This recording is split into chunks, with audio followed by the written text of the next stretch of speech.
Obi-Wan Kenobi, a Star Wars story.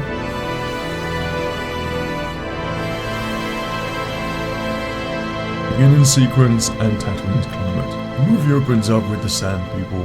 They're restless and up to something. They're on the hunt on their banthas. They seem to be tracking a Jawa sandcrawler coming through the rocks heading out into open sand. The Jawas are on their way to the homestead to trade more droids, but are still a long way off. Just as they leave the rocky cliffs, it breaks out into an ambush. The Sand People attack the Jawas, and we actually get to see how the Sand People would attack the Jawas and the sandcrawler, something that was referenced in A New Hope. This already sets the tone for Tatooine in the beginning of this movie. The ambush shows the ferocity of the Sand People, until they hear an echoing noise. Obi-Wan Kenobi appears and ignites his lightsaber. He doesn't attack the Sand People, but he blocks the blaster bullets from the ones who are brave enough to shoot at him and deflects their fire back onto the Sand People. We wouldn't want to see Obi-Wan turn into Anakin and cut down a bunch of Sand People. They're a primitive tribe, so tales of Anakin and his blue lightsaber would have been turned into a myth by the Sand People. So already they fear blue lightsabers, so they flee after seeing Obi-Wan. Ben Kenobi sets free the remaining banthas and talks to the Jawas. This would be the part where an older looking Ewan McGregor, Obi-Wan Kenobi, reveals himself after pulling down his hood. He knows where the Jawas are heading to trade, to the homestead moisture farm of Owen and Beru. Ben bids them farewell and the crawler heads off into the distance. So straight away us the audience see that Obi-Wan, also known as Ben throughout this movie, is watching over Luke Skywalker, Uncle Owen and Aunt Beru. Although they may not know it, Obi-Wan has already fended off multiple threats near the moisture farm, mainly caused by hunting Sand People on the move. Obi-Wan wanders the desert and is very in tune with the Force, but in a complicated way, which we'll find out later on. The Empire has complete control of the galaxy. However, the Hutts on the planet Tatooine have been struggling to survive due to heavily relying on smuggled goods and shipments. Because of the Empire's tightened grip, many smugglers have been intercepted either by the Empire or rival gangs in the crime world, who now have to work out of desperation to avoid the Empire's reach. Although there still isn't an Imperial presence on Tatooine and many of the Outer Rim planets, spies still roam the galaxy looking for Jedi. Ben Kenobi is wise to this, so he frequently visits the local cantinas to find out information about the current state of the galaxy and seeing what the Empire is up to. Jabba the Hutt. We cut to Jabba's palace where there's a big party. His band are playing, his slave girls are dancing, and unsavory looking people are everywhere. This would be a great opportunity for some great cameos like Greedo, perhaps even a glimpse of Boba and other characters like Max Rebo. Whilst we soak in the atmosphere of Tatooine's finest, some bounty hunters go up to Jabba. Whether they're Jabba's informants or working for someone else, we don't know. They inform Jabba that they may have come across some vital information which could be very profitable to him. It will cost him 10,000. Jabba strikes a deal, but warns them if the information they claim to be important isn't valuable, they won't be leaving alive. They inform Jabba there's a Jedi Master living on Tatooine. He's the one the Empire's been looking for. Jabba laughs. He exclaims this is highly profitable information, but being Jabba, he hits his button on his chair anyway, and sends the bounty hunter looking informants down to the Rancor. We don't see it because we know what's down there, but people would be cheering. Whilst this is happening, Jabba calls over one of his bounty hunters. I mean, it could be Boba Fett, as there's no reason not to include this iconic character, as all Star Wars movies are filled with iconic characters. Why do we have to cherry pick just one or two characters now? This could be filled with Star Wars characters like a Star Wars movie. Jabba instructs him to find this Jedi on Tatooine and bring him to his palace. I think if you're on Tatooine, you can't exclude all the great things that come with it, and that's Jabba the Hutt. You'd get a great mixture of cool visuals and the sense of fun Star Wars-like atmosphere, whilst getting to see firsthand again how much of a nasty slimeball Jabba really is. But the most important thing here is setting up the plot for the film. The important information is now unfortunately in the possession of one of the worst people, Jabba the Hutt. This is what's going to drive the story forward. The spaceport cantina. It's night, and Obi-Wan finds himself heading to Mos Eisley, to one of the cantinas. It could either be the famous cantina or another one to show something new and interesting. It's here that Obi-Wan comes to listen and find out about the state of the galaxy, as these places are a haven for those types of people who come from all across the galaxy. Ben has his blue drink to blend in, but he's in tune with the Force, listening to conversations around him. Perhaps he hears someone say,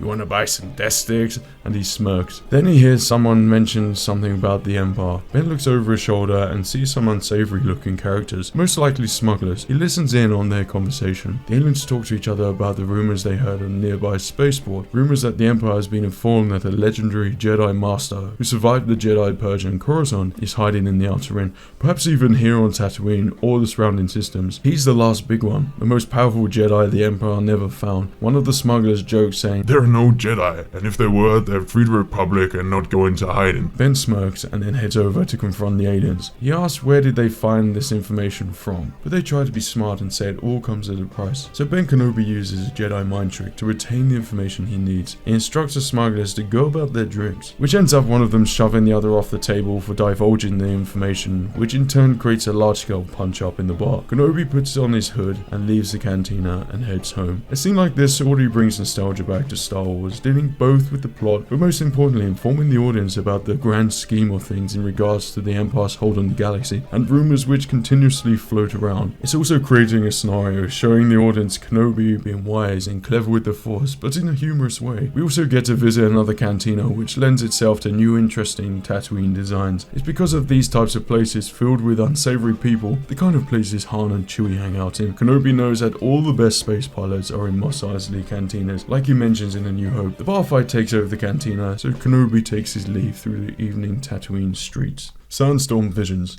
The trip home is a long one. It's here we see how harsh the Tatooine weather can truly be, and this will be done via a sandstorm. To me, sandstorms can be very interesting visually, but also be mysterious and really help the audience focus in on that one character. So Ben is traveling by foot through a sandstorm with a backpack of supplies. This will set a great tone to the film by adding something atmospheric and emphasizing visually how alone Kenobi really is in this place, but also metaphorically showing he's all alone in the galaxy due to this commitment he has made by protecting Luke Skywalker on Tatooine. Obi-Wan is using the Force to create some sort of protective shield around him, so is able to travel through the sandstorm more or less untouched, but using the Force to such an extent begins to have its effects on Obi. Whether it's the desert sand playing tricks or the Force, Obi-Wan begins to be tormented by visions and noises from the past. This will be a great opportunity to have flashbacks from the prequel, showing how hard it is for Obi to come to terms with what has happened after Palpatine took control of the galaxy. Though, through all these distorted noises, someone says his name, quite clearly in fact before it fades out. Obi-Wan. It was almost reminiscent to his old master Qui-Gon Jinn, but Obi-Wan gives it no more thought. He assumes it's the Force or the sand playing tricks on him, so he decides to cover his face with his cloak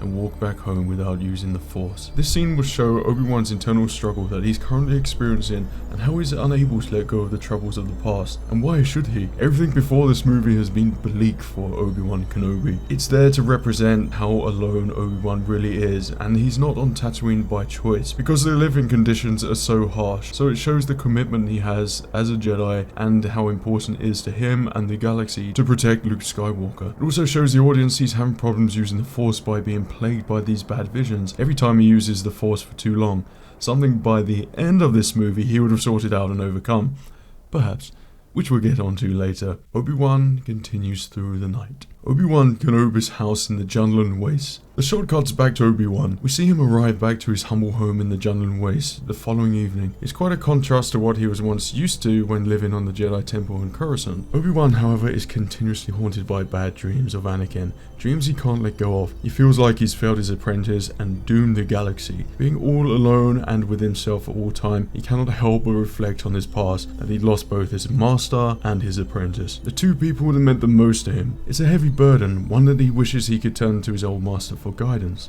Though, amongst this emotional weight you feel for Obi-Wan, you actually get to see some more of the interior of Obi-Wan's house, which is filled up with Star Wars things he's collected from Tatooine, perhaps even some old Jedi possessions. Obi-Wan might even have his Revenge of the Sith attire hanging up. I don't know, whatever would be good for his house. You get the impression Kenobi prefers going out, so he doesn't have to be alone with his thoughts. So he drinks some blue milk and heads outside once again once the storm passes. Maybe because of this and being outside in the desert, it's proven that it ages you more, so Obi-Wan, because he chooses to go outside traveling the desert rather than staying at home being by himself and being plagued by all his visions, perhaps that's why he's aged very quickly. This time he travels on this Tatooine EOP camel, those camels from the Phantom Menace, and sets out into a high rocky place and watches the twin suns set. The subtle Force theme gently kicks in, and Obi-Wan rests his hands on the ground. He senses the moisture farm and Luke Skywalker, where he can hear Uncle Owen shout to Luke that he's turning the power off. Luke, I'm shutting down the power.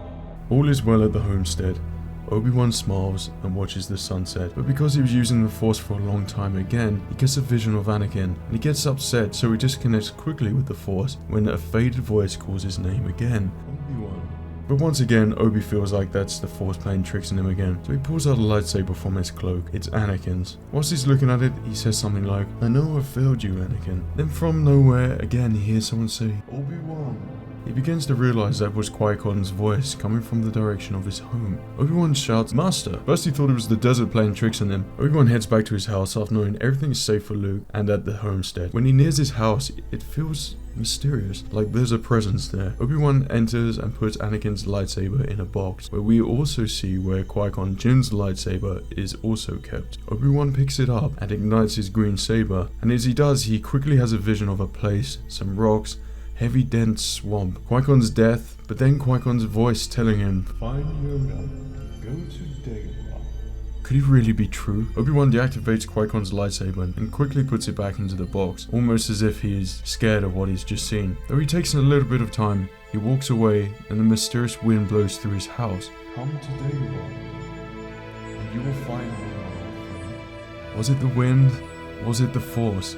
Either way, Obi-Wan is shocked with amazement. Could it really be Qui-Gon Jinn, his old Jedi Master? Regardless, Obi-Wan packs supplies, choosing to travel immediately as opposed to getting rest. He travels to the classic Mos Eisley Cantina at night to hopefully find a ship and gain passage to the Dagobah system in incognito. So a lot of things have happened here, and the story is beginning to unfold. We haven't given too much away yet, but there have been some really emotional scenes where we, the audience, understand the great emotional burden Obi-Wan carries with him at this time.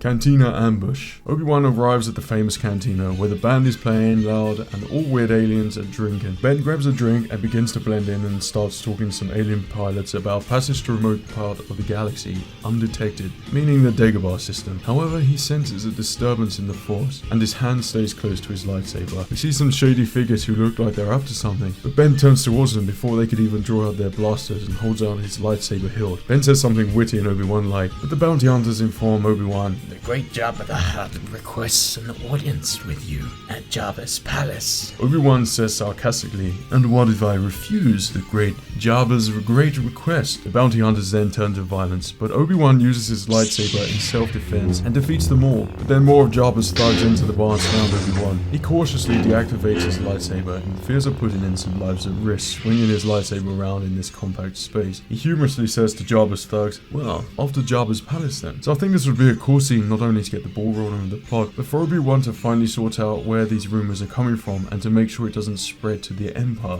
Otherwise, Luke Skywalker is at risk. Plus, I think it would be really funny to see Ben Kenobi in action in this sort of environment on Tatooine, kind of like he did in New Hope, but also doing the right thing by not putting innocent lives in danger and surrendering to the Hutt gang. A couple of skiffs are parked up outside the cantina, and Obi-Wan hops on. But at every opportunity, Obi-Wan is witty towards Jabba's thugs, because that's the only way he deals with being in a tricky situation. Classic Obi-Wan behavior. The skiff leaves Mos Espa and heads out across the Tatooine night desert. Coruscant. I think in this movie, and it's very important for Star Wars movies, some which completely lack this whatsoever, it's essential to have a reminder of greater hands at work, and it's a perfect part to showcase the power and might the Emperor truly has at this time. This is the Emperor's glory days, where he controls the galaxy. This is shown through means of architecture, the Emperor's chambers on Coruscant, which have been built to be very Sith-like. So we actually see the Emperor on Coruscant. Reasons for this, because we've heard about the Imperial Senate on Coruscant, where Tarkin refers back to it in the Death Star in A New Hope. Now we'll be able to visualize it in this film.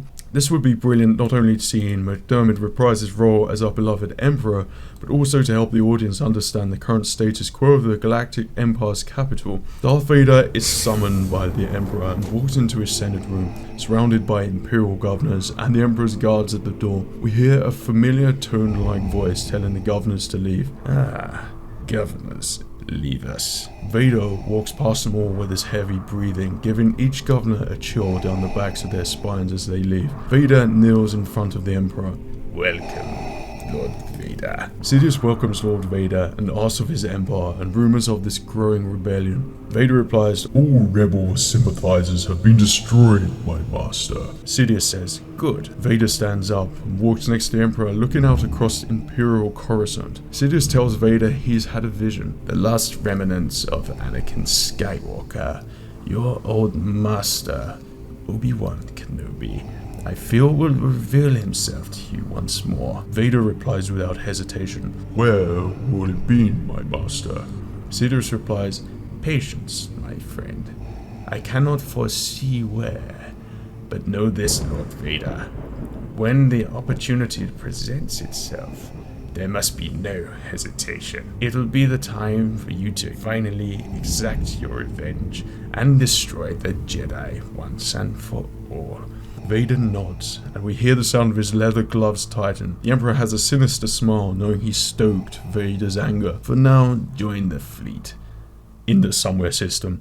As you wish, says Vader, as he nods and is escorted out to his shuttle by the Emperor's guards. The shot turns back to Palpatine smiling as he looks across Imperial Coruscant as Star Destroyers lurk overhead in the sky. A constant reminder of the power he now holds as the Emperor's theme kicks in, but even more of a complete version, telling us musically this is the time the Emperor is most powerful, where the Jedi have been destroyed and the rebellion hasn't really been fully formed yet. I don't need to say much about this scene, except it raises attention and would inform the audience that not only is the Emperor aware of Obi-Wan Kenobi's existence still, but Darth Vader is on the move. Would they meet and face one another once more? We will be sure to find out later on. Jabba's deal. Obi-Wan arrives at Jabba's palace. He's escorted in by Gamorrean guards, and Ben says something like, "Hello there." Jabba laughs and says, the mighty Master Warrior. Jabba says warrior instead of Jedi because he knows the value of information. The music stops and Ben replies wittingly, "My reputation precedes me." Though Ben will do. Jabba and Ben engage in a heated discussion about this sensitive information. Jabba, his translator, and Gamorrean guards escort Ben into a different part of Jabba's palace that we haven't seen before. Jabba needs his rival gang, who keeps intercepting his precious shipments, destroyed. The Hutt are desperately low on supplies, and without supplies, then the balance of Tatooine might crumble. Jabba is very carefully twisting his words, as if he's almost blaming Obi-Wan for this. This rival gang has created a new sort of droid fighter. They travel in packs, and each carries a tractor beam and an energy pulse which disables the ship's power and moves at great speed. Once they surround a cargo ship, they're able to capture it with ease and transport it back to their home planet through hyperspace. Jabba's precious mineral cargo ships aren't returning to Tatooine. These new fighters must be destroyed along with the rival gang that's creating them. Ben informs Jabba why would he want to do that. Jabba laughs. He explains to Ben that the maker of these ships is the same person that knows he's living on Tatooine. He too is a powerful crime boss. Like you then, Jabba, Ben says sarcastically.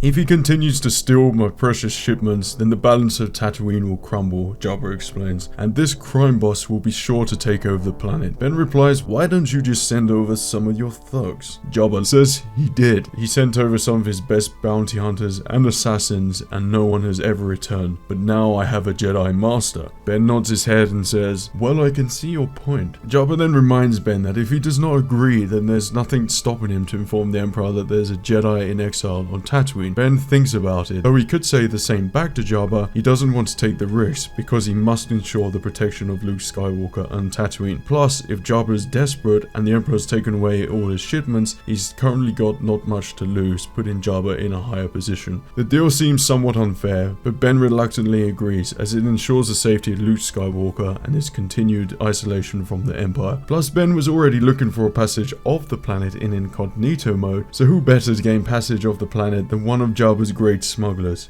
and for free. We're reminded of this because Ben has already packed his bag to leave the planet, yet Jabba isn't wise to this.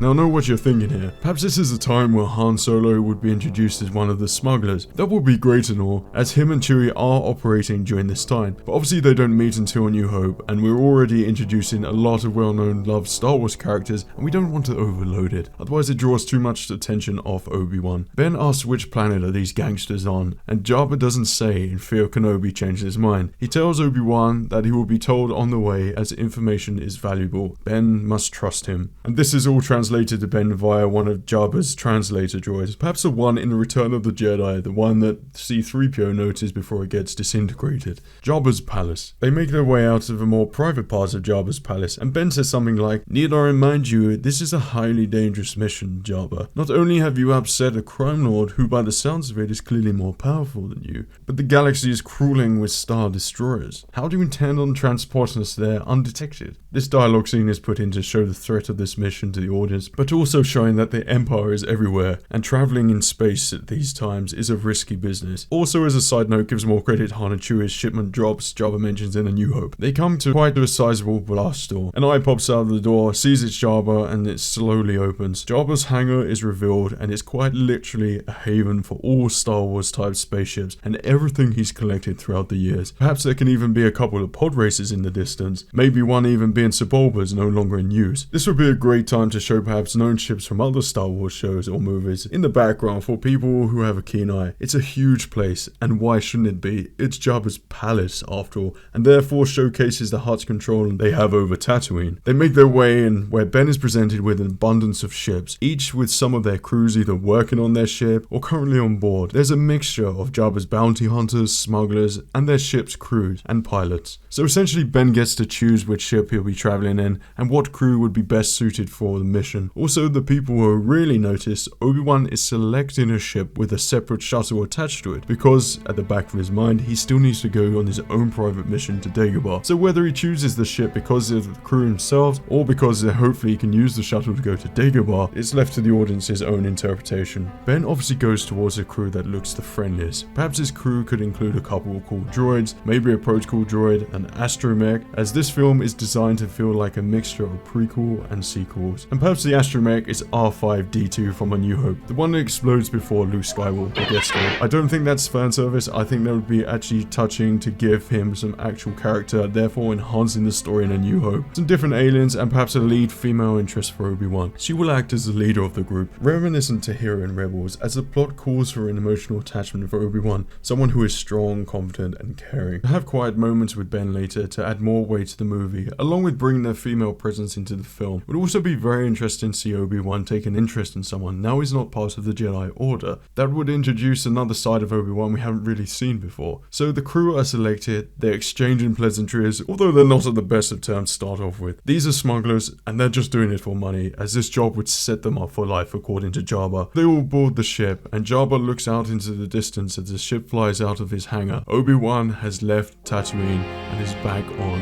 another adventure. Imperial attack. So at this point in the film, Ben gets to know his new smuggler companions. They seem pleasant enough, but they're attempting to be more tough and cold towards Ben, as they're failing to see why Jabba thinks they need him, but Ben can see straight through them. They all get to know each other with meaningful conversations, laced with wit, sarcasm, and humor. In order to get to their destination, they need to jump out of hyperspace to change coordinates to then jump back into hyperspace. This is basically how a smuggler flies throughout the Empire-ruled galaxy, trying to avoid well-known Imperial hyperspace routes and making different jumps. However, when they jump from hyperspace, they run straight into an Imperial fleet who seems to be attacking other starships, most likely smugglers who are doing the same thing as them, trying to avoid the Empire. The two Imperial Star Destroyers are in the way of their next jump, so they have to go around them, but that means engaging them. TIE fighters are already swarming the other ships, so the crew head to the guns and then ask Ben if he can co-pilot with the female character. A great opportunity for Obi-Wan to express his love for flying again. He agrees. And this is the perfect opportunity for Ben and the female character to bond. Obi surprises them when things get a bit tense. You know, he does a few tricks, perhaps spinning, but keeps having to turn around when they come close to the Star Destroyers because the Emperor's firepower is just too great. The other smuggler ships at this point have either dropped their cargo and escaped, something that Han Solo would do, or been destroyed by the Emperor, so now they've diverted their attention to the heroes. They turn back for another run and attempt to pass the Star Destroyer. However, they narrowly escape and make the jump due to Ben's great piloting skills, because he is a Jedi after all. They break through the Imperial blockade and jump into hyperspace to the destination. The other smugglers on the other ships weren't so lucky. The crew are shocked with how Ben actually saved them, and now have this new form of respect shown towards Ben. Perhaps he isn't as useless as they thought. The droids take over the ship, everyone heads to bed, except Obi-Wan. Of course, he's still troubled by bad dreams, and memories of Qui-Gon and Anakin, the Jedi, etc. Though he's still sensing the homestead on Tatooine, and all seems settled. Then he hears Qui-Gon say, "Obi-Wan," before he wakes up to the female character saying his name too. They have a moment. She knows who Ben Kenobi was, a Jedi Master. She knows the characteristics of a Jedi, the selflessness traits, and the fact Ben's clothing looks similar to Jedi robes. She lost her parents when the Separatists attacked her homeworld during the Clone Wars, but it was the Jedi who liberated her planet until the clones took over, and the Jedi mysteriously disappeared. Then the Empire drained her homeworld of all its natural resources. She doesn't believe the Emperor that the Jedi are evil. That's why she escaped her planet. She'd rather work for slime balls like the Hutts than the Empire. She knows what the clones, then she corrects herself. The stormtroopers are capable of. She's seen too many bad things. Ben agrees and nods his head, and knows she's telling the truth. She gets up and is about to lead Ben to rest, then he quickly takes this opportunity to ask her where they're actually going. She reveals to him they're heading to Dathomir. Ben shudders. He hears the muffled voice of Qui-Gon being killed on Naboo, or perhaps one of John Williams' Darth Maul musical cues echoed in the background, placed very subtly, not giving too much away. She asks Ben if he's okay. He says nothing, but we the audience know Dathomir is where the Night Sisters and Darth Maul come from. So this is a chance for our characters to form new bonds, being involved in an action sequence where Obi-Wan and the female character are in a situation which allows showing the beginnings of an emotional attachment. It's an exciting space sequence, but constantly tells the audience how in control the Empire really is, creating this sense of a dark looming presence, which Obi-Wan has to be very careful of and not to attract any attention. It's all designed to show how the Emperor has manipulated the galaxy into thinking the Jedi were evil. However, not all believe what he says, showing the spirit of the rebellion is in the air. It sets up a great tone with this constant reference to the greater picture, something which I feel is important in today's Star Wars movies, because we already know so much of what's going on because of the other films. Dathomir. They arrive at Dathomir, where the planet seems to be surrounded by heavy crimson fog and mist. All we can see is that it's red and looks very uninviting. By chance, they manage to spot a cargo ship that's been trapped by a pack of these droid ships that have been stealing Jabba's shipments. Close by, there seems to be another cargo ship making their way through the mist, so Ben proclaims that that's their way in. So they follow one of those cargo ships closely in the fog. As they're flying through the fog, there appears to be some form of lightning storm. While it's all a bit tense and ominous, the lightning strikes again, but this time we could see the silhouette of what appears to be Trade Federation ships in the fog, mainly for visual interest, but shows links between the prequels and what's about to unfold on Dathomir. It looks like a hoarded collection, but not only one, but there seems to be several other large Prime Syndicate ships orbiting the planet undercover by thick crimson mist surrounding the planet. Ben looks ahead and says, "Oh dear." The crew looks confused, saying, "Are those droid ships from the Clone Wars?" They don't seem to be fully operational, more salvaged and currently sitting in hiding with a few lights on here and there. Ben replies, "Yes, I'm afraid they are." They make it through the fog undetected and land on Dathomir, where it seems to be a landscape full of rocks, intertwined with Star Wars-like buildings covered in red mist with smoke coming out of them. Obi-Wan seems very weary. He feels a great disturbance in the Force. The facility looks heavily guarded, with thuggish-looking beings with imposing helmets on standing guard. They come up with a plan to break in. There's a lot of confusion at this point as to what's going on, what the purpose is, and how much in danger Obi-Wan is actually in. Fortunately, they come across a droid computer terminal where their astromech R5 is able to plug in, but it's encrypted. All it allows the droid to do is to know that there is a command center at the top of the hangar. Unfortunately, it seems to be in the direction where a lot of clanging and noise is coming from. They enter a large facility within the misty red rocks, where a cargo ship is docking near the edge of the factory, and offloading vital minerals on the conveyor belts, which are transported through another part of the factory. The crew seems confused. They begin to realize where they are. They're in a factory. The cargo ships are dumping off minerals in order to fuel the factory. Visually, this will look really cool and atmospheric. Ships dumping off minerals, then turn it into this luminous green liquid, just floating around everywhere, loud noises, creating a great ambience. Reasons for the factory are yet unknown, but at this point it's there to implement a sense of tension and uncertainty. Though it's not long until the group get captured due to an overwhelming number of guards, and are brought before the leader in a throne-type surveillance room with platforms above and rumbling from the factory echoing throughout. The leader is an alien crime lord, part of the syndicates, and is extremely happy that he's got himself a real lightsaber. Though Ben senses something isn't right, and he keeps looking over his shoulder. During this heated conversation, the smugglers refuse to say anything to the crime lord, as things get a bit tense, until one of the crew members boldly decides that he's had enough and attempts to complete Jabba's mission by killing the crime lord. He lets off a thermal detonator and the group start fighting the guards. Ben force pulls his lightsaber from the leader and holds him hostage. Ben Kenobi wittingly says, "Well, that was easier than I thought it was going to be. Now, crime lord, it's time for you to turn down this facility before things turn ugly." The crime lord informs Ben, "I can't give such a command." Kenobi is confused, says, "Why? Are you not their leader?" The blast doors open and echoes throughout the chambers. Clanking footsteps walk from above. An echoed voice fills the room. "At last we shall reveal ourselves to the Jedi. At last I will have my revenge." The crew raise their weapons. Ben turns around and says, "That's not possible." He then tells the crew, your brave actions will do no good here. The female character says, you know who this is? Ben sighs and says, an old Sith relic in hiding. The crew take a step back, in fear of the Sith Zabrak. Ben instructs them to go and complete their mission and destroy the droid ships. I will handle this. I sensed a foul presence when I landed on this planet, Darth Maul. The failed Sith apprentice, Obi-Wan remarks sarcastically. The great Jedi Master Kenobi.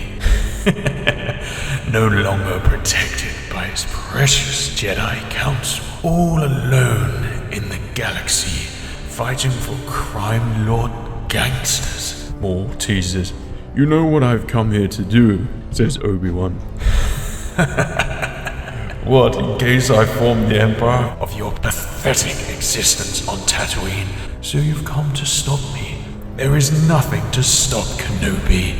I just used Jabba, stole his precious cargo shipments. My subjects infiltrated his cantina on Tatooine, and lo and behold, my 2 informants tell me there's a Jedi living on Tatooine. And now Jabba has presented me with my prize, as if fate has brought you back to me, so I can finish what we started on Naboo, my young Jedi Padawan. What, me cutting you in half and you falling down a reactor shaft? Says Obi-Wan. Silence! Maul screeches. To rid the galaxy of your Jedi filth. Something my old master clearly failed to do. I shall finish you like I finish your weak master, Qui-Gon Jinn. Obi-Wan looks somewhat distressed, still carrying the weight of his master's death. I have foreseen it, Kenobi. Your end. The Emperor's end. The one they call Vader's end. Maul says confidently. Clearly you're deluded, Darth Maul, Obi-Wan exclaims. Am I, Padawan? Shortly after your demise, Padawan, I shall be expanding my fortune and locating my next factory on Tatooine, Jabba's palace, to be precise. Ben ignites his lightsaber and says nothing, obviously because of Luke Skywalker living on Tatooine. The music starts to bring up the tension at this point, an angelic piece with parts of Duel of the Fates intertwined. The last final battle between Kenobi and Maul, where the stakes are high. Maul wishes to form his own battle droid army, unite the crime lords and take down the Empire, as well as destroying the last of the Jedi. Obi-Wan wishes to protect Luke, but also have justice for his master's death. Perhaps if Maul is defeated, Obi-Wan won't continue to be plagued by visions of his old master. Maul's factory is creating vital resources to build and fuel his new super droid factories, some of which can already be seen guarding the factory throughout. An epic lightsaber battle proceeds in this epic atmospheric factory location. Kenobi says to Maul, "Cut the head of the snake and the crime lords will disappear like they always do. It's only because you're a Sith, powerful in the dark side, cunning and resourceful, you managed to accomplish all that you have, though you're becoming a formidable threat to the galaxy, Maul, and that ends here." The Great Duel. An epic battle ensues between Obi-Wan and Darth Maul. The stakes are high for both, and the fate of the galaxy could sway in different directions. If Ben is defeated, then Luke Skywalker doesn't save the galaxy. If Maul succeeds, it brings the galaxy back into war, only to be fought by two evil factions. Ben, over the comlink, instructs the smuggler crew not to destroy the ships now, but to shut down the entire factory. Fighting is the only choice they have now. Flooded with its own precious minerals, and Maul's future crime factories for the battle droids and weapons on Tatooine won't happen. After fierce fighting, accompanied by epic music, great visuals throughout the factory and blaster bolts flying everywhere, whilst the smuggler crew battle their way to shut down the factory, they realize they might not be able to shut it down. It's too well protected. This is the point Maul seems to be getting the best of Obi-Wan Kenobi. Maul begins to taunt Ben about Qui-Gon.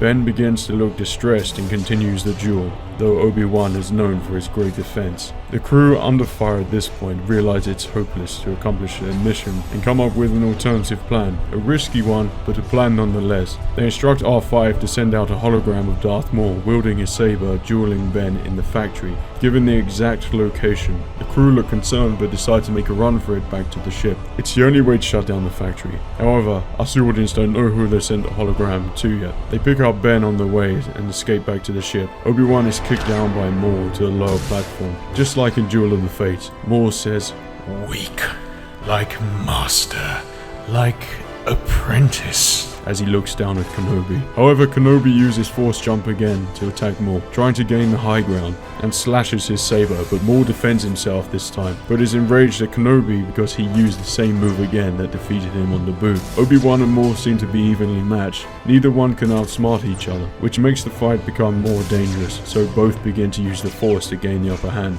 However, alert noises sound across the factory as security guards inform the facility and Maul that Imperial ships are entering the atmosphere. Maul screams, No! and looks concerned as he hasn't the firepower yet to fend off the Empire. Then his looks of concern turn to enrage as he presses his attack on Kenobi. This is the time Kenobi knows it's time to leave, as the Empire can't find out he's here, so he makes a swift exit with Maul close on his tail. The smuggler group make it back to the ship, but decide to wait for Kenobi. They're holding off against the guards. They see faded Imperial Star Destroyers blasting the cruisers which are orbiting the planet in the red atmosphere. Then out the mist, Imperial bombers appear and start bombing the factory. They all try to escape. Maul decides killing Kenobi would be his first priority before escaping, so instead of saving the factory, he runs in pursuit of Kenobi. Obi is aware of his presence. However, Maul begins to look more and more distraught, seeing his factory crumble down around him. He spent years silently plotting his revenge, and has become so close to putting it all into action, but it never seems to quite work out for Darth Maul.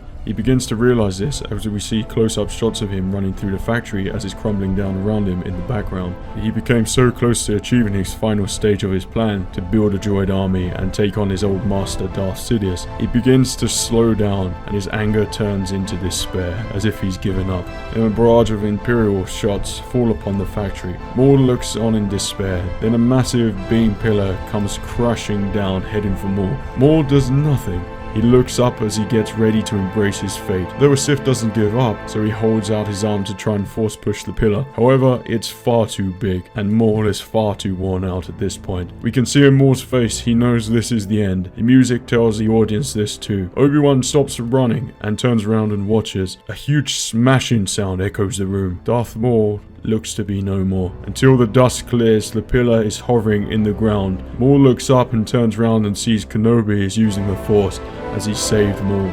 Obi-Wan has acted nobly like a true Jedi Knight. The music at this point is powerful, emotional, and complements this noble and heroic deed. However, being the Phantom Menace he is, he uses this opportunity to ignite his staff lightsaber and is about to throw it at Obi-Wan at this vulnerable point, but then he doesn't. Instead, deactivates his saber and heads to the opposite way Obi-Wan Kenobi is going. Ben breathes a sigh of relief, like a great weight has been lifted off his shoulder, and it doesn't feel as heavy anymore. He makes contact with the smuggler crew, almost joking that he's noticed they've found a way of destroying the factory. He heads to the ship and is extremely happy to find they've waited for him. He fights off the remaining guards that continue to resist, and they blast off the planet with TIE fighters and bombers in pursuit. And if you're wondering why Maul wasn't destroyed in this sequence, it's because for continuity reasons, he dies in Star Wars Rebels later on, so we're honoring that here. Dathomir escape. The smuggler crew narrowly escapes the factory in Dathomir, but there's no time to rest. They're not out of this mess just yet. They have to escape the planet. The space battle chase won't be like the one that was earlier because there is way more mist coverage around the planet for them to hide. As they fly out of the atmosphere and into the red mist circling the planet, they encounter Imperials and crime gang ships engaged in space dogfights, and the Imperial Star Destroyers blasting everything they deem hostile to the Empire. Their ships swirling red mists from the cloud tailed by TIE fighters then disappear into another cloud. Visually, this would look very interesting as the red mist briefly twirls around ships as they pass through it. It's interesting and keeps it quite tense. However, more and more Star Destroyers come out from hyperspace. After receiving the signal about a saber-wielding Force user on Dathomir and heavily guarded Crime Lord factory, the Emperor comes in full might. Each has come from different parts of the galaxy, hence there is no continuity in the arrival of new Star Destroyers. This begs the question, how many are coming? Are they actually going to escape? Sure, they've managed to do what Jabba instructed them to do and destroy the factory, but at what cost? They've effectively made it harder for them to escape the planet by doubling their enemies, or quadrupling. This sort of mentality is noted by the crew members and harkens back to what Han Solo did. What's the point of having a reward if you're not around to use it? More Star Destroyers join the battle, but is one of them Darth Vader's Star Destroyer? This scene is set up to see a great space battle sequence with interesting elements added to make it visually tense and exciting. Eventually they see an opening and use the fighting Crime Lord ships to their advantage as a decoy for the route to escape so they can engage all thrusters past the destroyers that are firing at them and blast into hyperspace. As this happens, the shot cuts directly back to a single Star Destroyer. A heavily breathing noise fills the bridge, and a black helmet turns and looks out into space in the direction of the hero's ship that's jumping into hyperspace, close up and in slow motion. Equally, Kenobi looks the alternative way back. Darth Vader's breathing stops, Obi-Wan Kenobi freezes, and the ship jumps into hyperspace. And we're back on the smuggler ship where the crew congratulate each other on their narrow escape. They mourn the loss of one of their crew members, but overall, there's a big sigh of relief and excitement as they've realized they've accomplished their mission and know that they're going to be paid handsomely for it. This job may have just set them up for life. However, they need to find a remote place to repair the ship before they head back to Tatooine. Ben heads out into one of the ship's quarters and kneels down and meditates. He hasn't forgotten about Luke. He senses all is well on Tatooine, but then hears a noise. This sound could perhaps be atmospheric sounds from Dagobah from the original Star Wars movies, until he hears his master's voice again tell him to follow his instinct. Obi-Wan, before he's about to be plagued by visions of Anakin, disconnects from this forced meditation and knows what he must do. But before that, the female crew member has a promise to make. The crew thank Kenobi for risking his life in protecting them and joke that he couldn't have done it without them. Ben agrees and smiles. He's basically treated as part of their crew now, as he's formed a loyal friendship with them. Obi-Wan is humorously flattered. There are some endearing moments on board the ship between the crew, droids, and Ben, as we see Ben's selflessness in fighting has given the crew different perspective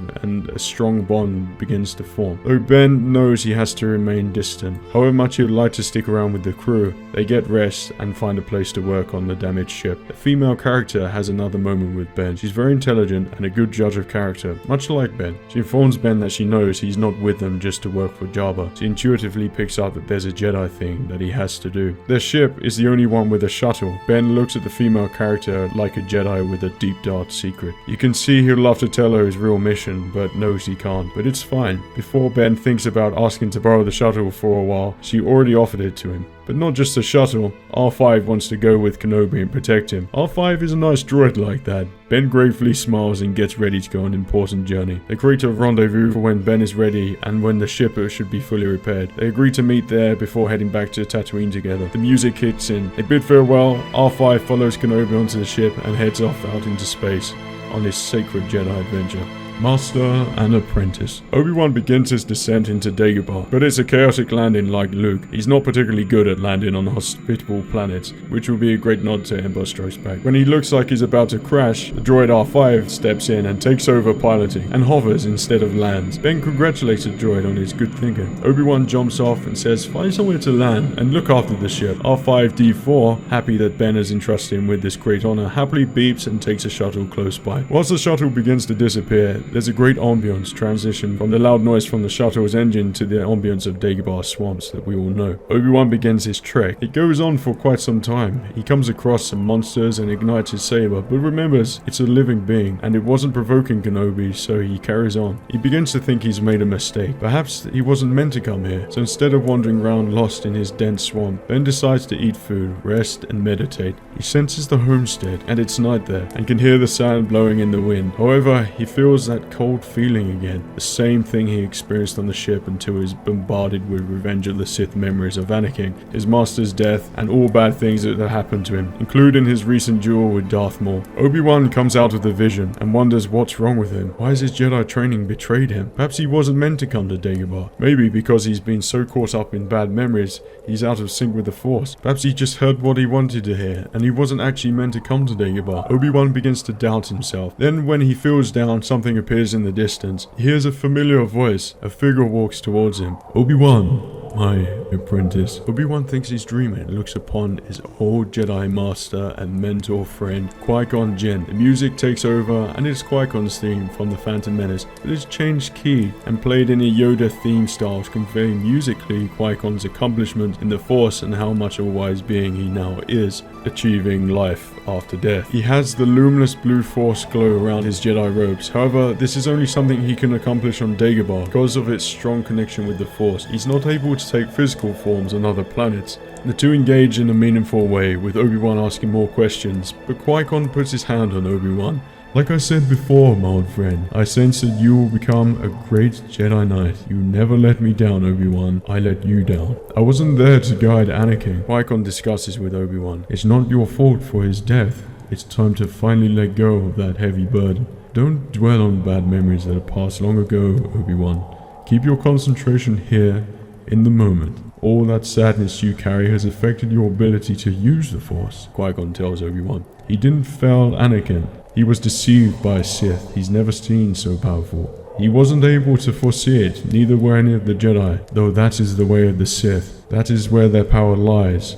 Mistrust, misdirection, Obi-Wan learns from Qui-Gon. The scene would be very character-driven and harken back to both Phantom Menace, Empire, and Return of the Jedi. Qui-Gon tells Obi-Wan to get some rest. It's safe here, and soon you'll be with Yoda. Obi-Wan says so he is here, though he doesn't know the way. Qui-Gon assures him Yoda is closer than you think. He will instruct Obi how to commune with Qui-Gon when he's back on Tatooine, and learn the path to immortality. That is why you're here. This is Obi-Wan's true purpose. But first, Kenobi must find some rest. It's safe here. They bid farewell for now. Obi-Wan watches as Qui-Gon walks off into the distance, as a blue glowing figure turns to a smaller glow as it turns into a white glow. As you see the light of R5, who has decided to come find Kenobi as he's scared of the Dagobah noises. Kenobi smiles and welcomes him on his quest. The two make camp and settle down for the night.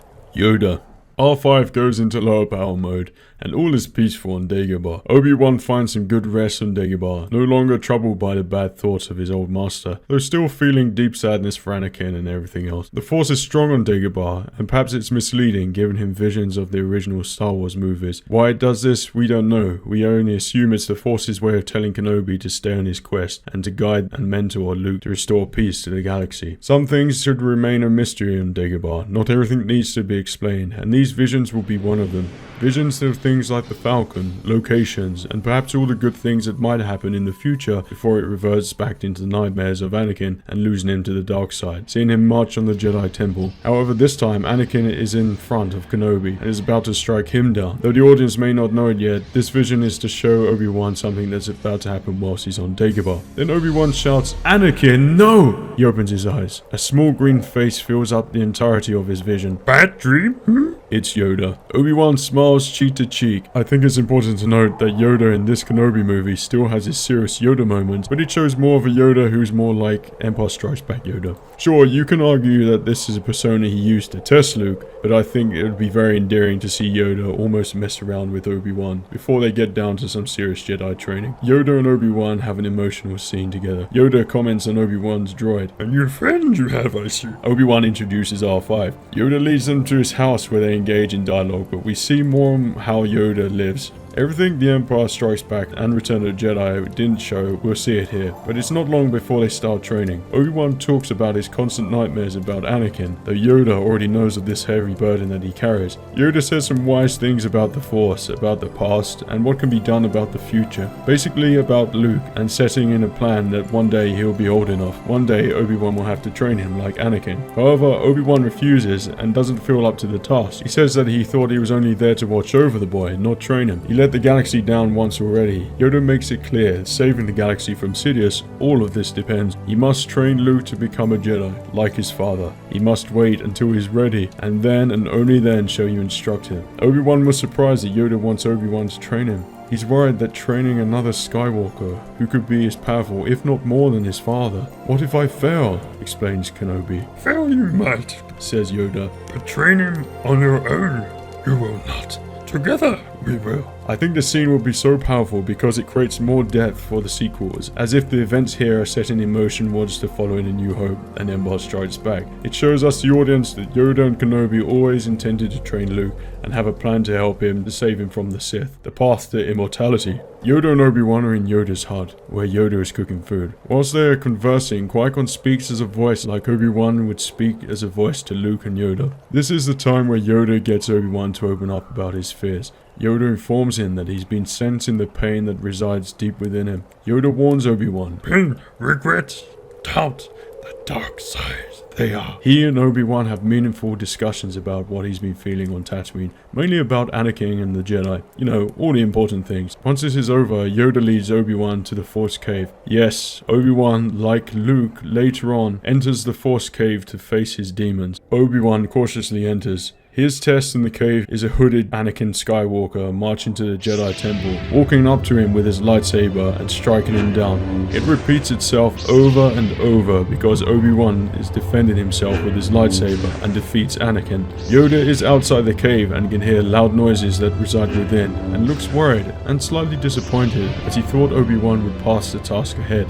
It's sad for Yoda because he didn't realize Obi-Wan has almost become so broken with the Force on Tatooine. Obi-Wan doesn't understand. He seems conflicted, filled with too much emotion, until he realizes it finally starts to become clear. Obi-Wan no longer defends. He begins to understand he must let go and be struck down. This is meant to represent Obi-Wan letting go of his past and guilt with Anakin. It also shows that Obi-Wan is able to accept death, something he'll have to do in A New Hope, when he disappears to transition into the Force Ghost. He does this and deactivates his lightsaber and allows Anakin to strike him down. The cave turns to shades of blue and white mist and heavenly looking. Obi-Wan knows he's accomplished his trial and overcome his guilt. This is the point that the Force particles, like what we saw in the Clone Wars, come through the cave and surround Obi-Wan Kenobi before going inside of him. It's like an acceptance into immortality. Qui-Gon nearly accomplished it, Yoda did, and now Obi-Wan has. He emerges from the cave. It's silent, and he sits next to Yoda. Yoda looks at Kenobi with a smile. One of the best Jedi you have been, Obi-Wan. Obi-Wan gleams, as if purpose and happiness has come back to him. They have a touching moment before the weather turns and it begins to rain. Yoda says it's time for you to go. They have completed their training. Yoda has instructed Obi-Wan how to commune with Qui-Gon and him on Tatooine through the Force. He knows what he must do to train Luke Skywalker when he's older, and most importantly, learn the path to immortality.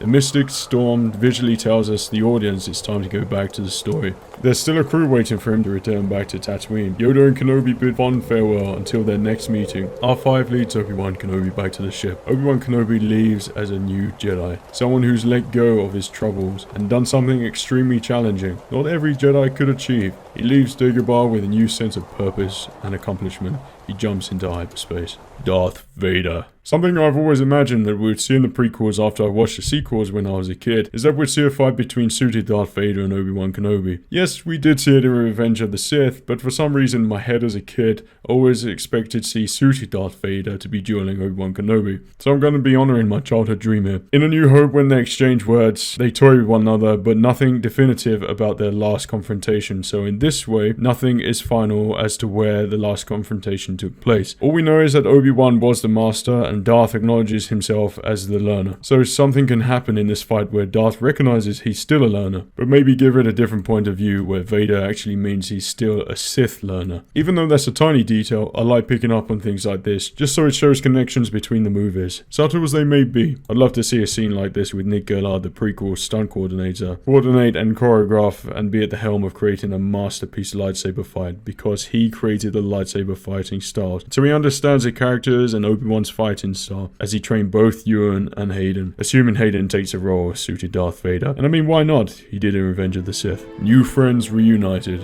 Obi-Wan jumps out of hyperspace on his shuttle and speaks to the smugglers through a hologram. The ship seems to be repaired enough and in better working order after their mission on Dathomir. The crew sound happy to see him and look forward to getting paid by Jabba and never to have to go back to smuggling again. He gets close to the ship ready to dock when an Imperial Star Destroyer blasts out of hyperspace, dwarfing the smuggler's ship. Obi-Wan quickly turns the shuttle around and instructs R5 to boost the thrusters so they don't get caught in the tractor beam. Obi-Wan contacts the crew immediately to do the same, but it's too late. The tractor beam has caught them. He loses contact with the smuggler ship. The smuggler's ship is pulled in and disappears under the Star Destroyer. Obi-Wan flies away, but has no intention of leaving his new friends. He comes up with a plan with R5. They wait until the tractor beam has to recharge, then engage thrusters and crash land the shuttle in the hangar bay, like how he and Anakin did on Grievous's ship in Revenge of the Sith. The crash will act as a distraction, so Ben could try and disable the tractor beam in stealth mode and rescue his friends undetected. He instructs R5 to jump from the ship before entering the hangar and use his tow cable to attach himself to the Star Destroyer and pull himself into the hangar once it quietens down and board the smuggler's ship and wait for his command. I mean, not all astromechs have R2-D2 jetpack thrusters. R5 is an older astromech, even though their design is timeless. The plan is somewhat successful, but in Obi-Wan's style, and it's not long before he's sneaking through the Star Destroyer, hood up, looking like Ben Kenobi in A New Hope. When he finds himself in the engine room, a bit like the environment in Rebels when Kanan faces the Grand Inquisitor on the Star Destroyer, the imagery would be great. way to set this cold, dark, ominous tone for what's about to unfold. Obi-Wan tricks stormtroopers and Imperial officers along the way with Jedi mind tricks. He manages to disengage the tractor beam and force pause a blaster and blast the control panel, making sure no one can turn it back on. He doesn't say something like, "so uncivilized," however, he could say something else though, and then throws his blaster away. For obvious reasons, he doesn't use the lightsaber because remember, he's still a Jedi in hiding. Plus, it's a nod for him in Revenge of the Sith after defeating Grievous. He accomplishes his mission. The crew managed to contact Obi-Wan through his comlink saying they've been captured and being taken to the prison cells for interrogation, though they plan to make a run for it and fight their way out. Their droid has told them that the tractor beam is down, so they're assuming that was a signal from Obi-Wan. They agree to meet on the ship for the Great Escape. So all seems to be going to plan, but continuously you get this great looming sense of dread. The audience is led to believe it's an Imperial Star Destroyer, but it's not any Imperial Star Destroyer. Then an eerie chill crawls down Obi-Wan's spine, a cold presence filled with great sadness, sorrow and despair. Obi-Wan gets a sudden flashback from the Force as he nearly loses balance. Obi-Wan turns around and then the breathing echoes across the engine room. Obi-Wan looks in horror and grief as he sees standing at the other end the agent of evil, his old friend, brother, and apprentice. Darth Vader is standing there, imposing. Something like this, not even I could write the appropriate script that will do this dialogue scene justice. I'm not a scriptwriter, more of a storyteller, but all we need to know here is that Obi-Wan and Vader are facing one another once more since Mustafar, after so much time has passed. So the conversation between the two adversaries is tense and exhilarating. Even an exchange in a few words is filled with so much tension. They talk about Anakin's death, almost in a tone as if Obi-Wan still thinks somewhere deep within Vader Anakin is still there, his brother, but it is folly. He can't save him. Obi-Wan merely has to think about the younglings on the Jedi Temple and all the terrible things he's done for Palpatine and what happened to Padme. You killed her. In a Vader-type manner, imposing yet twisted and manipulative. Obi responds, "She died because you broke her heart, Anakin. The grief of seeing what you'd become, what you did to the Jedi, it was too much for her to bear." This also clarifies Padme's dying of a broken heart. The dialogue is interesting and tense until Obi-Wan replies, "You have turned twisted and evil, Darth." After the heated discussion, a new theme kicks in, with Vader's theme and the Battle of the Heroes themes intertwined, whilst accompanying this legendary duel scene in the Star Destroyer. Though this fight will be more like the Empire Strikes Back duel, Obi-Wan closes his eyes in despair. A tear falls down his face. He fears his emotions might get the better of him. It's still Anakin within Darth Vader. He hears an echoed voice of Qui-Gon. "Remember your training, my apprentice. A greater plan has been set. He can save your fallen apprentice." Obviously meaning what they discussed on Dagobah, Luke Skywalker defeating the Sith, but Qui-Gon seems to imply here that Luke can save Anakin. To me, this is deep, and would be a bombshell revelation to Obi-Wan Kenobi, because Qui-Gon and Obi-Wan are acknowledging Luke Skywalker would one day have the power to defeat Vader, not by killing him, but being able to turn him back to the light and bring back Anakin Skywalker. So Obi-Wan doesn't have to kill Anakin, he just needs to escape and wait until a larger plan is put in place. This gives greater meaning to the original Star Wars story with Luke Skywalker as well, as it focuses deeply on Luke Skywalker, further making him more legendary in the Star Wars universe. Pretty awesome, though Vader turns his head as if you almost heard the faded Qui-Gon Jinn's voice speaking to Obi-Wan too. Though we'd never know if Vader truly heard Qui-Gon. Obi-Wan composes himself and walks towards Vader. Darth means business, so he begins by using the Force and throwing large parts of the Star Destroyer at Obi-Wan. Where Vader is not as agile as he once was, he certainly makes up with it with the Force and heavy precision with his saber strikes. This duel is clever. It has fast and slow beats, but constantly showing Vader's pure strength in the Force as he keeps using it to his advantage, although Obi-Wan is still a master of defense. The final stand.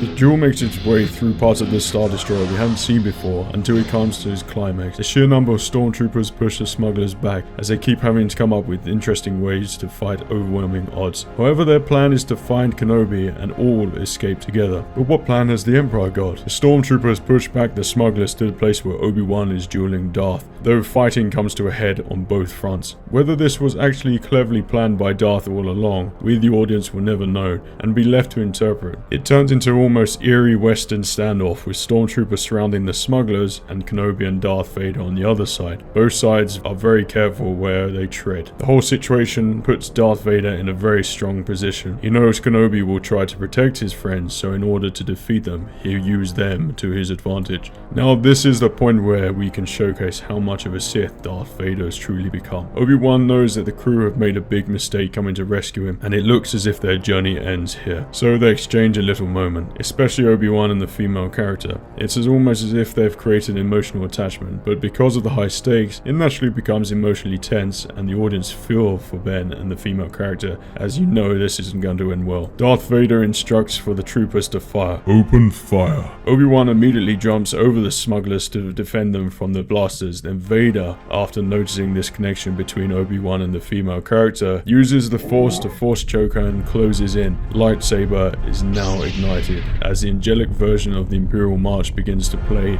louder and louder. He begins to taunt Ben to make him face him so his smuggler friends won't be protected by the firing stormtroopers. The Imperial March is present, but a darker version getting louder and louder to show the increasing intensity of the situation. Obi-Wan turns around in shock seeing what Vader is doing. He shouts, "No!" Force pushes as many stormtroopers as possible. He jumps into the air in an almost fluent manner, whilst force pulling a thermal detonator from the female smuggler's belt and throws it straight in the direction of Vader. There's a large explosion. He falls to the ground and the smugglers fire at the stormtroopers who have been force pushed by Kenobi and make an opening. Kenobi says take the female character, who appears to be dead at this point, and tells them to run for it. He turns around where we see Vader. He used the Force to protect himself from the blast, but because of his evil cunning, trying to do too many things at once, overconfidently, he didn't use it strong enough, so he's taking on damage. Either his helmet reveals a part of his face like in Rebels, or his voice box is damaged, so it sounds like Anakin's voice from Revenge of the Sith. He simply says, "You betrayed me, Obi-Wan." It's a chilling moment for Obi-Wan. To see or hear Anakin's voice in this mechanical monster brings a tear to his eye. Obi-Wan says, "I will not kill you, Anakin. I know this isn't you. It's what the Emperor has done to you. This Darth Vader has not consumed you fully. There's still hope," referring to a new hope, which is Luke Skywalker. There is a long pause, then Vader slowly stands to his feet and the Imperial March begins to rise from the silence. There is no hope, no escape. Vader says in his disjointed Anakin Vader voice before it begins to fully convert back into Vader's voice. This voice changing thing is meant to represent that Anakin is still alive and not fully consumed by Darth Vader. Vader says, "The Jedi are destroyed." Obi-Wan shouts, "Not all of them," meaning himself, Yoda, and Luke. Vader continues to walk forward and ignites his lightsaber. The Emperor has foreseen this moment, the end of my old master. Your time has come.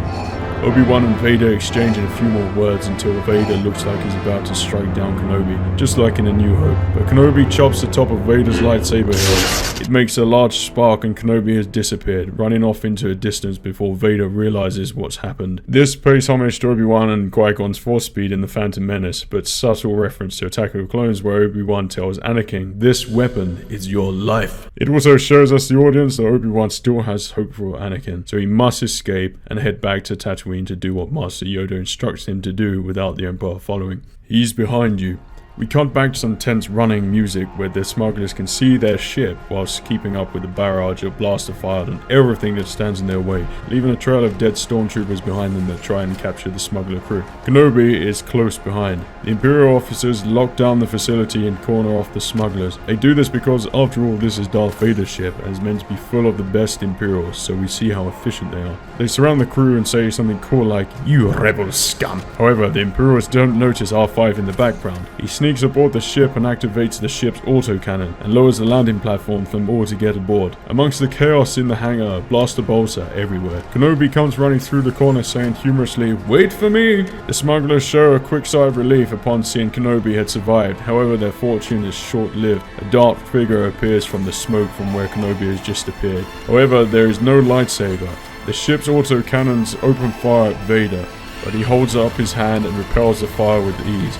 He seems to be filled with rage, which makes Vader incredibly dangerous. Kenobi jumps into the pilot seat with another smuggler and R5, and together they start up the ship and begin to take off. Though in this tense moment, Vader connects with Obi-Wan using the Force, because they're close together. He says his name, Obi-Wan. Obi-Wan senses his presence and says, "We've outstayed our welcome. Engage thrusters." However, when the ship begins to leave, it stops moving like it's stuck in the tractor beam once again. Ben says, "That's not possible. The tractor beam is destroyed." They look out of the cockpit. The shot cuts back to the back of Darth Vader with his arms extended at full reach, facing the ship. The Imperial March theme is loud and powerful as we see Vader using all his might as he begins to slowly gain control of the leaving ship as it begins to be pulled back into the hangar. Obi-Wan instructs R5 to lower the landing platform. The smuggler crew look at him like he's crazy and tell him to stay on the ship. Amongst the sound of the engines, the music, the ambience, Ben hangs on the side of the ship's landing platform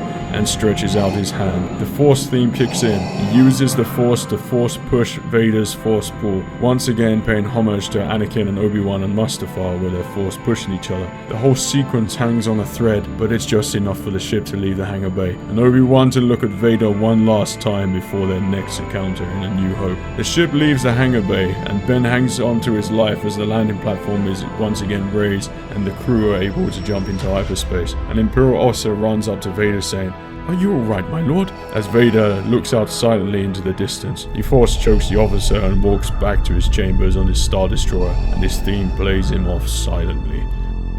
A fond farewell. So it's a climactic ending to the story. The female character doesn't make it, and Obi-Wan and the crew are saddened, but their mission was a success, and they will be paid by Jabba the Hutt for destroying his rival crime lord completely and his factory. This adventure was full of many emotions, friendships were made, and there were endearing moments. Obi-Wan has a moment holding the female smuggler's head. Perhaps if she made it, Obi-Wan and her might have formed an emotional attachment, though we shall never know. They all head back to Tatooine to Jabba's palace. Jabba is pleased with them and laughs. Ho, ho, ho. He's more than pleased to know that he's the most powerful crime lord once again in the galaxy. The smugglers get their suitcases of credits and exchange their goodbyes with Kenobi. They ask Obi-Wan to come with them, though he smiles and says, "A generous offer. And seeing the amount of credit chips that you've got, I'd be mad to refuse. Though, I must stay here.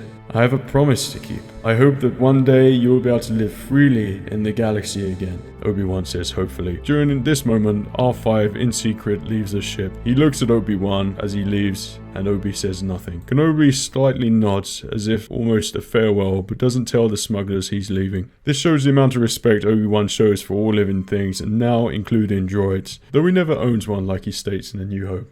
The crew board the ship and fly off. Obi-Wan goes looking for Jabba. Obi-Wan and him converse about their bargain, about Ben's existence on Tatooine should go unnoticed. Jabba holds his end of the bargain, but his confident sniggering doesn't look like he's taking it seriously enough. Obi-Wan then ignites his lightsaber. Jabba listens. Ben says, "If I see or hear anything of you again, Jabba, I assure you our next encounter you will not be dealing with me, but you'll be greeted with the sound of Imperial starships blasting down your palace." The frustrated Jabba nods. Ben Kenobi deactivates. "It's been a pleasure, Jabba." Jabba slimes away saying, "Jedi Voodoo." His protocol droid translator, the one that's shown in Return of the Jedi before it's disintegrated, gives Ben a small case of unmarked credits. The droid says, "Force supplies." Kenobi says, "Thank you," and he leaves. We then get a kind of montage of Kenobi traveling. Along the way we see him light up campfires in different parts of Tatooine locations, and on his journey back home. Along the way we see him use the Force to check up on the homestead. This time he's able to sense it with pure clarity, no longer plagued by bad visions of his past, but also he's able to commune with Qui-Gon's voice, where he acts as a Force conduit between him and Yoda. Many suns rise and set as Kenobi passes through Mos Espa and other settlements before nearing some familiar sights before his home. He heads out into the rock waves at the start of the movie. Qui-Gon instructs Ben to leave Qui-Gon's lightsaber here. He says to Obi-Wan, "Should there be a time for Luke to build his own lightsaber, I sense the crystal in this lightsaber is destined for someone else, and once again have a purpose by serving Luke as it once did me." Ben Kenobi smiles and buries it slightly under some rocks. Final. Obi-Wan takes out an old hologram of Anakin. It's Anakin and Obi-Wan laughing, doing something together on one of their Jedi adventures. Maybe in a speeder flying around, or just having fun, just showing their good relationship. This is an emotional moment, but it almost secures the fact that he no longer has resentment for losing his apprentice. He has more of a Jedi way of thinking. able to let go, but also remember the good in people, something which is underestimated in today's society. It gives us the notion that perhaps one day Obi-Wan will be able to look upon his old friend again, whilst the Force theme is present and the hologram is playing. The camera zooms as it transitions from the hologram Anakin to real-life Vader. He's on Coruscant in an elevator. It's kind of quiet, and it looks like Darth Vader is deep in thought, almost to give you a glimmer of hope for Vader, just like what the sequels did sometimes, before the lift arrives to its destination, and Vader walks past some Emperor guards before bowing down to the Emperor. The shot cuts to a later time on Tatooine. A hooded Ben is at the Tashi station loading his supplies on his Yopi, when we hear a familiar voice. It sounds like Luke Skywalker loading his land speeder with some power converters or something like that with some of the station's alien workers. We don't see his face, but we just see the back of him and his voice. He mentions to one of his droids, "Come on, let's deliver this back to Uncle Owen," before the speeder heads off into the distance. Obi-Wan looks ahead and smiles as the Force kicks in, and then we see the shots of him standing there looking out into the distance upon the two setting suns as Luke Skywalker's speeder travels off into the horizon, knowing soon that young Luke Skywalker's fate will change the fate of the galaxy forever. The end.